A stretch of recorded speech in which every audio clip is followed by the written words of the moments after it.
Hello everyone, कैसे हैं आप लोग सब। मैं आशा करता हूं कि आप सब अच्छे से अपनी पढ़ाई कर रहे होंगे और आने वाले यूटीज में और आने वाले जो एग्जाम्स हैं उसमें इम्पॉर्टेंट टॉपिक है प्रॉपर्टीज ऑफ डिटर्मिनेंट। और इन्हीं प्रॉपर्टी के बेस पे आप सीख पाएंगे कि हम क्वेश्चंस को कैसे सॉल्व कर सकते हैं। तो कुल 6 या 7 प्रॉपर्टीज हैं। तो आइए सीखते हैं कि डिटर्मिनेंट की प्रॉपर्टीज क्या क्या हैं और इन्हें हम कैसे यूज करते हैं। आइए स्टार्ट करते हैं। Properties of determinant. Property number 1।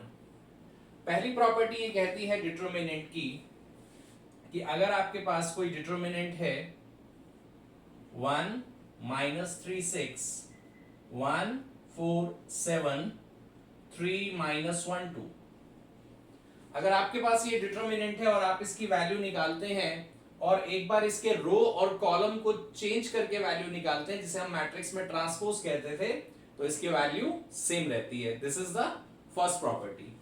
तो इस प्रॉपर्टी को वेरीफाई करते हैं कि एक डिटर्मिनेंट की वैल्यू और उसके रो और कॉलम को चेंज करने के बाद जो वैल्यू आती है वो वैल्यू सेम होती है। पहले इसको इवैल्यूएट करते हैं। डिटर्मिनेंट की वैल्यू को आप ट्रायंगल या डेल्टा से शो कर सकते हैं। इसकी वैल्यू निकालने के लिए पहले आपको लिखना है, फर्स्ट रो के लॉन्ग आप एक्सपेंड कर रहे हैं 1, फिर एक ब्रैकेट, फिर एक मिडिल टर्म का साइन चेंज, फिर एक ब्रैकेट, फिर +6 और फिर एक ब्रैकेट। ओके, इसकी वैल्यू हम लोग रो 1 के लॉन्ग एक्सपेंड करके निकाल रहे हैं। तो रो 1 के तीनों एलिमेंट हम लोगों को यूज करने होते हैं। मिडिल टर्म का साइन चेंज करना पड़ता है। क्यों करना पड़ता है ये जान लेते हैं। इस एलिमेंट का नाम होता है a12 और इन सभी टर्म से पहले -1 की पावर i + j होता है। तो -1 की पावर i + j मतलब 1 + 2 होगा, तो ये हो जाएगा 3 और ये आएगा -1। तो -1 जब इस -3 से मल्टीप्लाई होगा तो ये हो जाएगा +3। तो ऐसे यहाँ a11 होगा तो 11 में 1 + 1 2 पावर आएगी जो कि पॉजिटिव हो जाएगी, और a13 में भी 1 + 3 4 पावर आएगी जो पॉजिटिव हो जाएगी। तो हम लोगों को ये ध्यान देना है कि केवल मिडिल टर्म का साइन चेंज होगा a12 की वजह से। ओके, तो आइए इसको हम सॉल्व करते हैं। 1 वाले में इस रो को, इस कॉलम को आप हटा दीजिए, क्रॉस मल्टीप्लाई इन दो एलिमेंट्स में 4 2 8, फिर माइनस लगाना है, -1 × 7 +7। 3 वाले में ये कॉलम गया, ये रो गया, 1 × 2 2 -3 7 21। 6 वाले में ये कॉलम, ये रो हटा दीजिए, -1 -12। It will be 15, 8 + 7 15 × 1, 2 - 21 is -19 × 3, -57, -12 -1 -13 और -13 × 6 -78। This is 15, 8 7 15 carry 1, 8 5 13 -135, final answer -120। मतलब इस डिटर्मिनेंट की वैल्यू जो है वो -120 है। अब हम लोग ये शो करेंगे कि अगर हम इसके रो को कॉलम और कॉलम को रो बना दें तो भी इसकी वैल्यू सेम रहती है। आइए चेंज कर देते हैं। 1 -3 6 को ले आते हैं पहले कॉलम में, दूसरे कॉलम में 1 4 7, तीसरे में 3 -1 2। फिर इसकी वैल्यू निकालते हैं फर्स्ट रो के लिए, तो 1 फिर ब्रैकेट, फिर -1 फिर एक ब्रैकेट, फिर +3 फिर एक ब्रैकेट। कॉलम गया, रो गया, 8 + 7, ये कॉलम गया, ये रो गया, -6 + 6, ये कॉलम गया, ये रो गया, -21 -24। इसकी वैल्यू यहां सॉल्व करते हैं। 8 + 7 15, ये 0 हो गया, 6 - 6 ये हो गया -24 और -21 -45, -45 × 3 is -135। Again the answer is -120। तो हम लोग ये समझने की कोशिश कर रहे हैं कि किसी डिटर्मिनेंट, और मैं ट्रांसपोज वर्ड यहां यूज नहीं कर रहा हूं क्योंकि ट्रांसपोज वर्ड यूज होता है मैट्रिक्स में। ओके, तो आप अगर ये मैट्रिक्स होता, क्योंकि डिटर्मिनेंट मैट्रिक्स से ही एसोसिएटेड होता है, तब आप कह सकते हैं किसी एक मैट्रिक्स की डिटर्मिनेंट वैल्यू और उसके ट्रांसपोज की डिटर्मिनेंट वैल्यू सेम रहती है। फिलहाल हम ये कह रहे हैं कि अगर हम सभी रो को कॉलम में चेंज कर दें, ट्रांसपोज आप कह सकते हैं, तो उसकी वैल्यू जो है वो सेम रहती है, -120 -120 this is property one. If you change interchange all rose into columns, या फिर सभी कॉलम को अगर आप रो बना देते हैं तो गिवन डिटरमिनेंट और उसके, अगर हम मैट्रिक्स में होते तो मैट्रिक्स के ट्रांसपोज का जो डिटरमिनेंट है वो हमेशा सेम रहता है। This is property number one. तो प्रॉपर्टीज ऑफ डिटरमिनेंट में पहली प्रॉपर्टी याद रखिएगा कि वैल्यू सेम रहती है। ओके, जब हम लोग मैट्रिक्स में होते हैं तो हम लोग ट्रांसपोज वर्ड का यूज करते हैं। डिटरमिनेंट में हम ये कहते हैं कि उसके रो को कॉलम से और कॉलम को रो से हमने चेंज कर दिया है। आइए मूव करते हैं प्रॉपर्टी नंबर टू पे। किसी एक डिटरमिनेंट में किसी एक रो या किसी एक कॉलम के सभी एलिमेंट अगर जीरो हो जाते हैं तो उसकी वैल्यू भी जीरो हो जाती है। तो हमने लिया 3 -1 6 0 0 0 1 4 7। आप देख रहे हैं कि जो सेकंड रो है उसके सभी एलिमेंट जीरो हैं, तो इस डिटरमिनेंट की जो वैल्यू है दैट विल बी जीरो। आप डायरेक्टली लिख सकते हैं जीरो, आपको रीजन देना पड़ेगा since all elements of R2 are zero, so इसकी वैल्यू भी जो होगी वो जीरो होगी। अब आपको शक होगा सर ये होता भी है नहीं होता, तो आइए चेक कर लेते हैं पहले वाले मेथड से, एक्सपेंशन से। तो पहले 3 फिर ब्रैकेट फिर +1 फिर ब्रैकेट फिर +6 फिर ब्रैकेट। अब 3 में ये कॉलम गया ये रो गया 0 -0, 1 में ये कॉलम गया ये रो गया ये भी 0 -0, फिर ये कॉलम ये रो गया तो ये भी 0 -0। तो सभी ब्रैकेट्स में जब 0 आएगा तो 0 इंटू समथिंग 0 हो जाएगा। एक बात और समझते हैं कि अगर हम सेकंड रो लेते तो पहले तो इसका साइन चेंज कर रहे थे, अब इन दोनों का साइन चेंज होता है। तो -0 फिर ब्रैकेट, वैसे -0 0 ही है, फिर +0 फिर एक ब्रैकेट फिर -0 फिर ब्रैकेट। अब अंदर कोई भी वैल्यू आएंगे फिर 0 से मल्टीप्लाई होगा तो भी इसकी वैल्यू जो है वो 0 ही आएगी। अच्छा, ये कॉलम के लिए भी जो है वो वैलिड है। अगर यही 3 जीरो किसी भी कॉलम में C1 C2 C3 में या R1 R2 R3 में अगर ये 0 होते हैं सभी एलिमेंट, तो भी जो है इस डिटरमिनेंट की वैल्यू 0 होती है। प्रॉपर्टी 2, अगर किसी एक रो या किसी एक कॉलम के सभी एलिमेंट 0 हैं तो एक्सपेंड करने की जरूरत नहीं है, आप डायरेक्ट लिख सकते हैं 0। प्रॉपर्टी यहाँ जो रीजन है वो मेंशन करना पड़ेगा, since all the elements of R2 R 0। Okay, so this is property number 2। Property 1 में क्या था, रो को कॉलम से कॉलम को रो से चेंज करेंगे तो वैल्यू सेम रहेगा। प्रॉपर्टी 2 कहती है कि अगर किसी एक रो या किसी एक कॉलम के सभी एलिमेंट 0 हैं तो उसकी वैल्यू 0 होगी। चलते हैं प्रॉपर्टी नंबर 3 पे।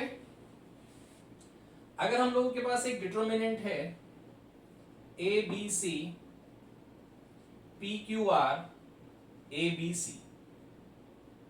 मतलब इसमें मैंने क्या खास बात बताई है कि अगर आपके पास दो कॉलम एक जैसे हैं या दो रो एक जैसी हो तो भी इसकी वैल्यू जो है वो 0 होती है। अगर आप इसको एक्सपेंड करते हैं, पहले A फिर QC -RB फिर -P फिर BC -BC और फिर A BR QC, और उसको आप एक्सपेंड करेंगे तो ये जो वैल्यू है वो 0 आ जाएगी। तो अगर किसी एक रो या अगर किन्हीं दो रो में या किन्हीं दो कॉलम में या किन्हीं दो रो में कैसे एलिमेंट है, आइडेंटिकल है, बिल्कुल सेम है, तो भी उसकी वैल्यू जो है वो 0 होती है।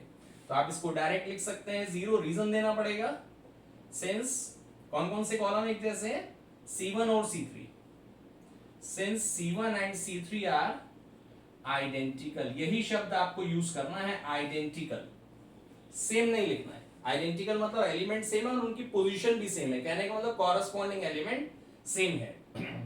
फर्स्ट वाला फर्स्ट के, सेकंड वाला सेकंड के और थर्ड वाला थर्ड के। किसी नंबर को लेके प्रूफ करते हैं ताकि आपको टाइम ज्यादा ना लगे। 3 -4 6 1 2 3 3 -4 6। तो अगर इसको इवैल्यूएट करते हैं अगेन फर्स्ट रो के लिए, वैसे आप किसी भी रो या किसी भी कॉलम को यूज कर सकते हैं, जनरली हम लोग रो 1 को यूज करते हैं तो इससे आपको इजी रहेगा, प्रैक्टिस भी रहेगी। तो 3 में ये कॉलम गया ये रो गया 12 -12 -1, ये कॉलम गया ये रो गया -24 +24 +3, ये कॉलम गया ये रो गया -12 +12। तो आप देख रहे हैं कि ये 0 हो गया, ये भी 0 हो गया, ये भी 0 हो गया, तो अल्टीमेटली जो इसकी वैल्यू आएगी वो 0 आएगी। एक चीज और हम समझ सकते हैं, प्रॉपर्टी तो आपको समझ में आ गई होगी कि अगर दो रो या दो कॉलम बिल्कुल एक जैसे हैं तो उसकी वैल्यू 0 होगी। इसको प्रॉपर्टी 2 पे भी ले जा सकते हैं। कैसे? अभी हम देखेंगे इसमें ऑपरेशन भी लगाए जा सकते हैं। कैसे ऑपरेशन हम लगा सकते हैं? अगर मैं C3 को चेंज कर दूं, कैसे? C3 minus C1। आप डिटर्मिनेंट में इस तरीके का ऑपरेशन लगा सकते हैं, C3 changes to C3 minus C1 या C3 changes to C3 minus 2C1, किसी कांस्टेंट से मल्टीप्लाई करके भी ऐड या सब्ट्रैक्ट कर सकते हैं। तो अगर हम ये वाला ऑपरेशन यहां लगाते हैं तो पहला कॉलम तो सेम आएगा ABC, फिर PQR। अब माइनस करें, A minus A 0, B minus B 0, C minus C 0। तो अगर थर्ड कॉलम के सभी एलिमेंट 0 हैं तो प्रॉपर्टी 2 से भी ये 0 हो जाएगा। ओके, तो प्रॉपर्टी 3 ये कहती है if two rows or two columns are identical then the value of the determinant is 0. Property 1, if you interchange the rows into columns the value of the determinant remains same. And the property 2, if all the elements of a row or a column are 0 then the value of the determinant will be 0. और इसमें same होने पर भी 0 आएगा। So this is property 3 of determinant। बड़ा important topic है। 4.2 जो NCERT में है वो इसी पे बेस्ड है और एक क्वेश्चन कंफर्म मिलेगा आपको और कंपटीशन में भी ये काम आएगा। प्रॉपर्टी 4 पर मूव करते हैं। प्रॉपर्टी 4 ये कहती है कि अगर हमारे पास कोई डिटर्मिनेंट है ABC PQR XYZ और आपको किसी ऑपरेशन लगाते वक्त या किसी क्वेश्चन में आपको चाहिए कि ये वाली रो जो R2 है वो R1 पर आ जाए और R1 वाली R2 पे आ जाए, तो ये आ जाए तो आप ये कर सकते हैं, ये अलाउड है। लेकिन ऐसा करने पर आपको एक माइनस का साइन बाहर लगाना पड़ेगा। कहने का मतलब लिखना कैसे? अगर आप R1 R2 को चेंज करना चाहते हैं तो R1 दोनों तरफ एरो लगाइए, इसको बोलते हैं interchange. R1 interchanging with R2, मतलब R1 की जगह R2 जाएगा और R2 की जगह R1। ये आप कॉलम में भी कर सकते हैं। तो अगर हम ऐसा करते हैं तो जो R2 था PQR वो बन जाएगा R1 और जो ABC था वो आ जाएगा R2 के प्लेस पर, ये अपनी जगह पर ही रहेगा।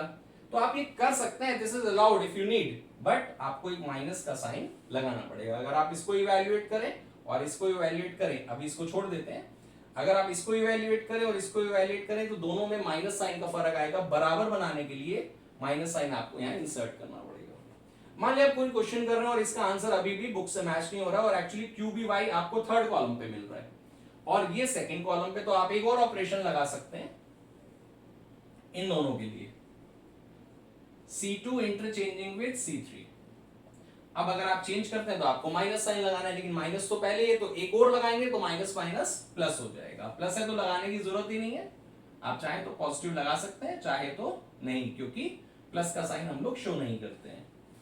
तो हमने C2 C3 चेंज करा तो पहला कॉलम रहा सेम, जो RCZ था वो आ जाएगा सेकंड प्लेस पर और जो QBY है वो थर्ड कॉलम पे शिफ्ट हो जाएगा। तो ऐसे आप कितनी भी बार किसी भी रो किसी भी कॉलम में लगा सकते हैं इफ यू नीड।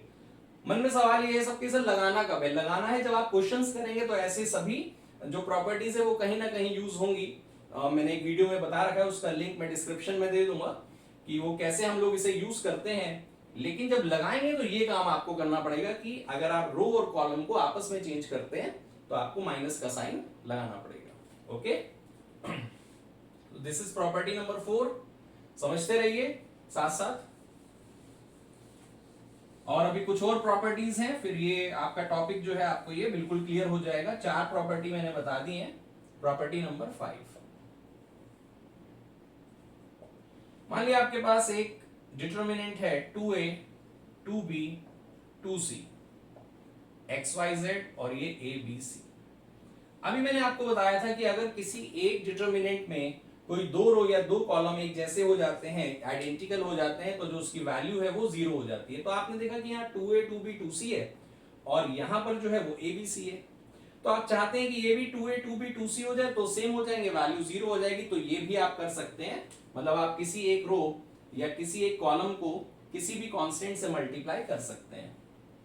लिखना क्या पड़ेगा? क्योंकि आप R3 में चेंज कर रहे हैं, R3 चेंजेस टू कितने से मल्टीप्लाई करना है? 2 से, 2 इंटू R3। तो ये ऑपरेशन भी अलाउड है कि आप किसी एक रो या किसी एक कॉलम को मल्टीप्लाई कर सकते हैं, लेकिन आपको पूरी डिटर्मिनेंट को 1/2 से मल्टीप्लाई करना पड़ेगा, तब वैल्यू सेम रहेगी। मतलब अगर आप ये ऑपरेशन लगाते हैं तो 1/2, this is 2a 2b 2c, this is x y z, और अब आप यहां 2 से मल्टीप्लाई कर सकते हैं, 2b 2c 2a 2b 2c। अब दो रो एक जैसी होगी, अब आप लिख देंगे कि इसकी वैल्यू जो है वो 0 हो जाएगी। 1/2 सेम रखना है, ये 0 हुआ, फाइनल आंसर 0। रीजन लिखना पड़ेगा since R1 and R3 are identical. अगर बिल्कुल एक जैसे हैं तो ही आप उसे 0 लिख सकते हैं। तो प्रॉपर्टी ये कहती है कि अगर आप किसी एक रो या किसी एक कॉलम को जनरली k से मल्टीप्लाई करते हैं तो होल डिटरमिनेंट 1/k से मल्टीप्लाई हो जाएगा। Okay, this is property number 5। चलते हैं नेक्स्ट प्रॉपर्टी पे, प्रॉपर्टी नंबर 6 पे।